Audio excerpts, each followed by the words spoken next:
We begin tonight with our continuing coverage of the fast-moving developments in Los Angeles.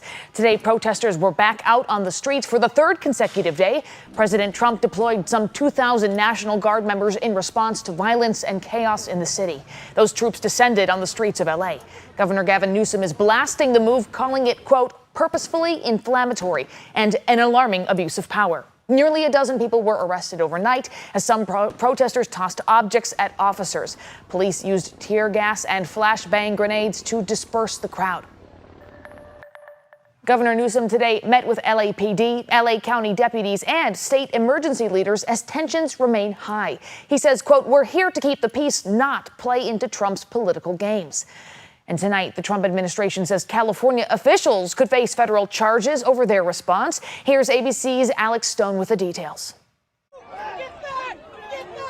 Tonight, more violence erupting on the streets of Los Angeles. Protests ballooning over a big portion of downtown L.A. and onto the 101 freeway, shutting it down. Hundreds of National Guard troops now on the streets to deal with the clashes along with members of the LAPD and the California Highway Patrol. This video shows a protester throwing rocks at federal vehicles leaving the area. Deputy FBI Director Dan Bongino asking the public for help in identifying the person.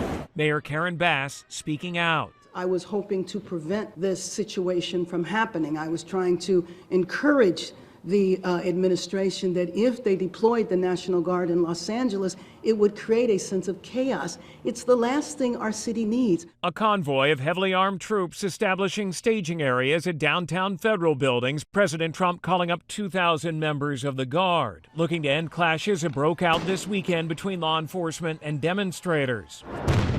The tensions boiling over after immigration authorities conducted a series of sweeps arresting over 100 immigrants in L.A. over the past week. The president bypassing California's governor, authorizing the troop deployment for 60 days late Saturday, saying in a memo the protests, quote, constitute a form of rebellion against the United States. In a joint statement, 22 Democratic governors called President Trump's deployment of the National Guard an alarming abuse of power. The president saying he has not ruled out a suggestion by Defense Secretary Pete Hegseth of mobilizing active duty Marines if the clashes continue. I mean, if we see danger to our country and to our citizens, we'll be very, very strong in terms of law and order.